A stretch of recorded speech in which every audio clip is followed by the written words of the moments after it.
Today we're going to continue section 1, which was about aqueous solutions and the concept of pH. Today we're going to talk about the pH scale. And the pH of a solution is a way of indicating how acid or how base a substance is, and it's based on the hydrogen ion or the hydronium ion concentration. And the actual definition is the pH of a solution is defined as the negative of the common logarithm of the hydronium ion concentration. So it's a negative logarithm. Now, if you're not familiar with this in math, we'll have to maybe teach you how to do logarithms on your calculator. Most calculators have a button that says log on it, log. And so that's what we're going to be using in this. This is the kind of the only hard math I would say in chemistry is when we talk about pHs and we have to deal with logarithms. And so the formula is the pH is equal to negative of the log of the hydronium ion concentration. So if you know the hydronium ion concentration, that's the number that we're going to put in the brackets with H3O plus, then you'll take the log of it and then you'll take the negative of that. And we know from the previous section that the hydronium ion concentration in pure water was considered neutral, and that the hydronium ion concentration is 1.0 times 10 to the minus 7 molar or moles per liter. And so if I put that number into this equation, I'll take the log of 1.0 times 10 to the minus 7 and then take the negative of that. So it'll the logarithm of 1 times 10 to the minus 7 is actually 7.0.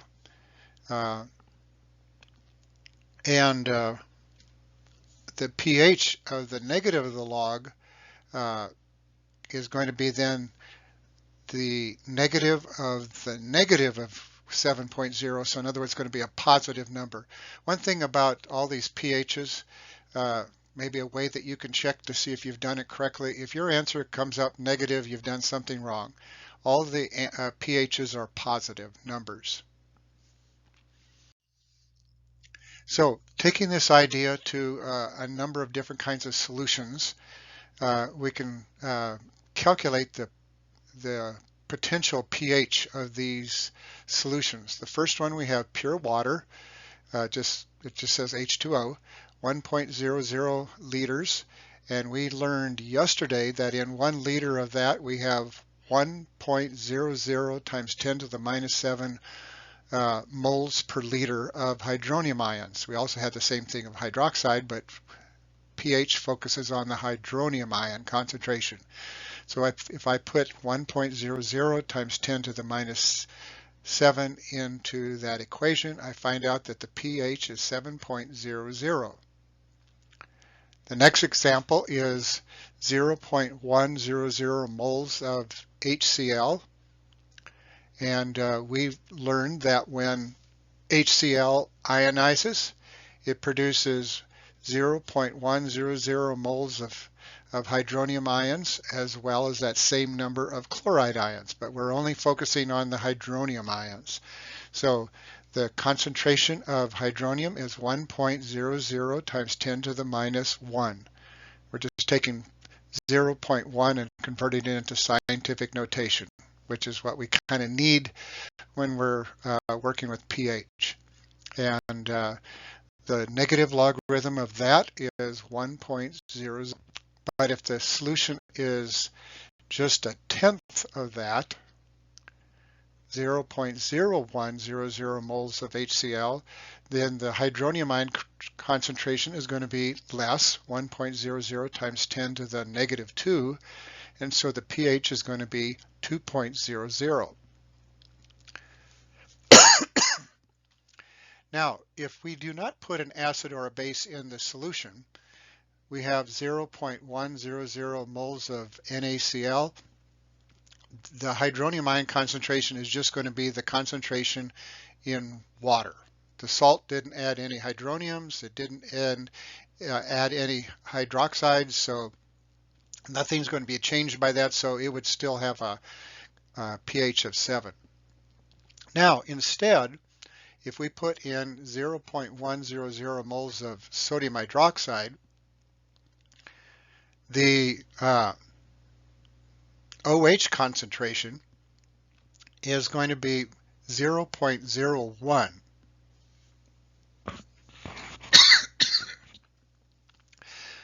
But that is not what we need to calculate the hydronium ion concentration. We have to put that into that equation that we used in the last section that said the hydronium ion concentration times the hydroxide ion concentration is equal to 1.0 times 10 to the negative 14.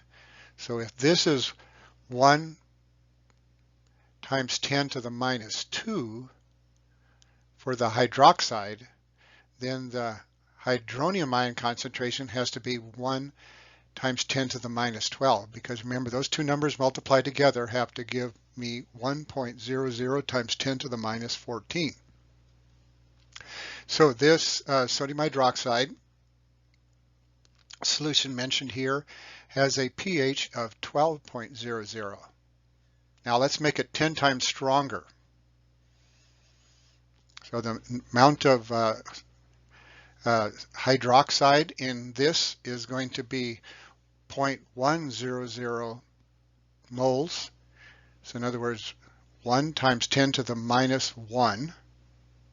And if the hydroxide concentration is 1 times 10 to the minus 1, that means that the hydronium ion concentration has to be 1 times 10 to the minus 13.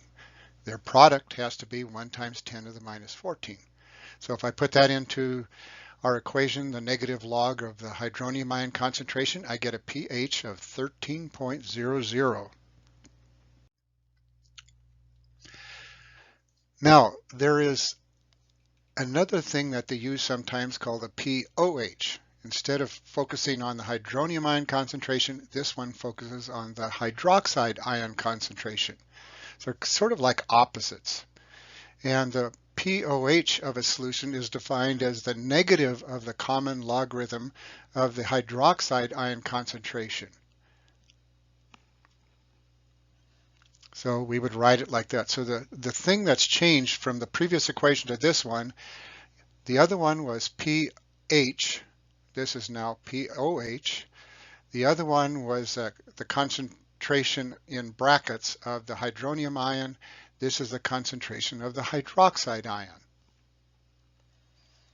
And so if in a neutral solution, in other words, if we had just pure water, the hydroxide ion concentration is the same as the hydronium ion concentration, which is 1 times 10 to the minus 7. So the POH is also 7. So for neutral solutions, the pH and the POH have the same number because the two concentrations are equal to each other. And the negative logarithm of the ionization constant for water, if you put that in in brackets, you come up with 14. So that kind of, what that basically does for us is it shows us that the upper end of the pH scale or the POH scale is 14. So that if you know the pH, you can figure out the POH because the two numbers added together have to be 14.0. So if you know one, you can figure out the other because they add together to make 14. So here's our pH scale. You can kind of see what we said. The highest number is going to be 14. Then obviously you should get down to 0 or possibly even below, where you have very large concentrations. And neutral is going to be right in the very middle. So the hydronium ions concentration is getting larger when it's an acid, And so the pH number actually gets smaller because we're taking the logarithm. And for the bases, on the right side, the hydronium ion concentration is getting smaller and smaller and smaller, and the pH is getting higher and higher and higher in number. So here are some common solutions and their pH range that you can possibly have. In your lab, I think you had like lemon juice. You can kind of see what there is. Vinegar was a substance you could use. Soft drinks are kind of, so you can see that there's a lot of them in the acid range. Grapefruits are in the acid range. Oranges, acid range. You know, there's a lot of them in the acid range. On the right side, we have those that are in the base range, like bread, potatoes, milk, blood, eggs, seawater, and then milk of magnesia, which is like an antacid. So just kind of putting all these thoughts that we've covered so far together, if something is neutral, the hydronium ion concentration and the hydroxide ion concentration are equal to each other. And over on the right, it says they're both equal to 1 times 10 to the minus 7 molar. The pH and the OH have to be the same. They're both at 7. If something is acidic, then the hydronium ion concentration is greater than the hydroxide ion concentration. And the pH is going to be a lower number than the pOH, which right on the surface, that sounds backwards, but it's not, because it's the logarithm that we're dealing with here, and it's the negative of a logarithm. So in an acid, the hydronium ion concentration is going to be greater than 1 times 10 to the minus 7, but then that makes the hydroxide ion concentration less than 1 times 10 to the minus 7. So the pH is going to be less than 7, but the pOH, because they have to add together, will be greater than 7. If it's basic, the hydronium ion concentration is going to be smaller, less than the hydroxide ion concentration. So the pH is going to be a larger number than the pOH. And over on the right, the hydronium ion concentration, if it's a base, is less than 1 times 10 to the minus 7. But the pOH is greater than 1 times 10 to the minus 7. So that makes the pH greater than 7, but the pOH less than 7.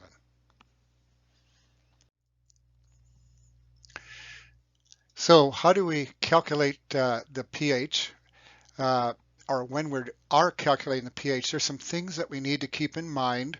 It's just some rules that they've come up with for consistency, and it uses significant figures, but not in the same way that we did it with adding, subtracting, and multiplying, dividing. And it says this, that there must be as many significant figures to the right of the decimal point as there are in the number whose logarithm was found. So if I have a number for the hydronium ion concentration, I look at how many significant figures it has, and my pH is going to have that many digits past the decimal. So the hydronium ion concentration, we're looking at the total number of digits, but when we're talking about the pH, it's the number of digits past the decimal. So here we have hydronium ion concentration of 1 times 10 to the minus 7. We can see that it has one significant digit. So if I calculate the pH, then I'm going to get a 7.0, because my hydronium ion concentration had one significant digit, so my pH has to have one digit past the decimal, which is going to have to be 0 here because it's exactly 7. Now, what if they're asking us to calculate the pH and they give you the hydronium ion concentration? Well, that's probably the easy one. It's just pH is equal to negative log of the hydronium ion concentration. But what if they give you, don't give you that? Then you might have to first calculate that before you can put it into the equation. So the concentration, if it's for hydroxide, you can't use it directly. You have to first calculate the hydronium ion concentration. Now, the next part that we're going to introduce here is what happens if they gave us the pH, but they didn't give us the hydronium ion concentration. How can I calculate that? Well, if you take the original equation, pH is equal to the negative log of the hydronium ion concentration, and you solve for what's in brackets, the hydronium ion concentration, you're going to get the equation there of the hydronium ion concentration is equal to 10 to the negative pH.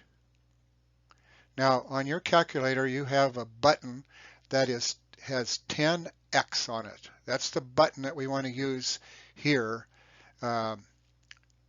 to calculate what the hydronium ion concentration is. So here is a sample problem. We're going to first calculate the pH from if they gave us the hydroxide ion concentration, and then we'll work on from there. So they've given us the concentration of the solution. It's 1.0 times 10 to the minus 3 molar sodium hydroxide. So this is increasing the hydroxide ion concentration, and they want us to calculate the pH. Well, if I know what the concentration of the base is, which they gave us, 1.0 times 10 to the minus 3, then I can figure out the concentration of the hydroxide ion, because when sodium hydroxide breaks apart into two ions, it'll produce the same number of sodiums as there were of sodium hydroxide and the same number of hydroxides as there are sodium hydroxides. They're all in a 1:1:1 ratio. So whatever the concentration of the base is, that's the concentration of the hydroxide. And then using the equation that the hydronium ion concentration times the hydroxide ion concentration is equal to 1 times 10 to the 14th, or minus 14, then I can calculate the hydronium ion concentration.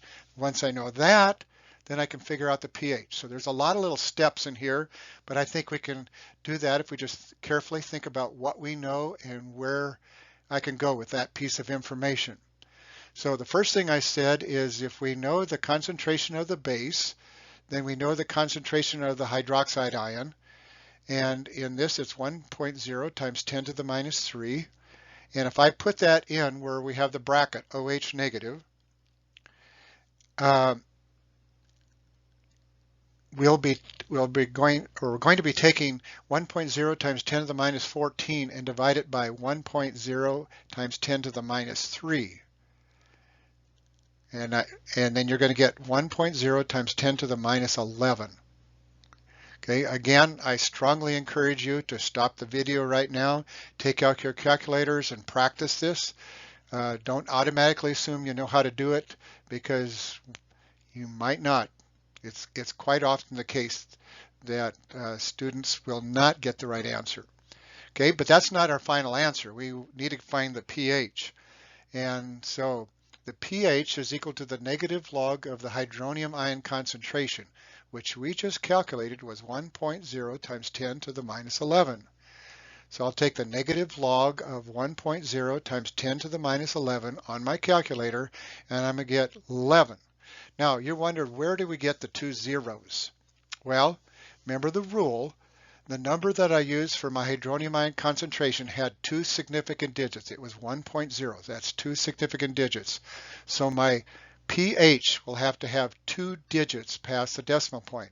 So it's 11, but I know it to two decimal places past that, and they both happen to be 0. So it's 11.00.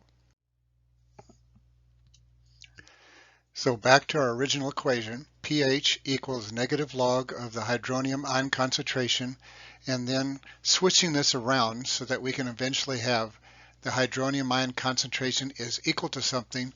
The first step in our conversion is to move the negative over to the side with the pH. So we'll have negative pH is equal to the log of the hydronium ion concentration. And then the log is of the pH. So moving the log over makes it the antilog. Now on your calculator, the antilog is actually 10 to the x. So if you see where the button is that says log, right above it is a 10 to the x button. Some of you might even have a 10 to the x button separately. So the hydronium ion concentration is equal to 10 to the x, and in place of the x you're going to put in the negative pH. The negative sign, not the subtract sign. That's one of the things I remember that people can often make a mistake. And you'll notice that the pHs and of the hydronium ion concentrations, if the hydronium ion concentration is like a whole number, then all the pH values are integers. It's just when they're not, then you really should calculate these, because it's very easy to end up getting just the opposite of what you're hoping for. And that is the end of this section. Tomorrow we'll continue on with calculating involving pH.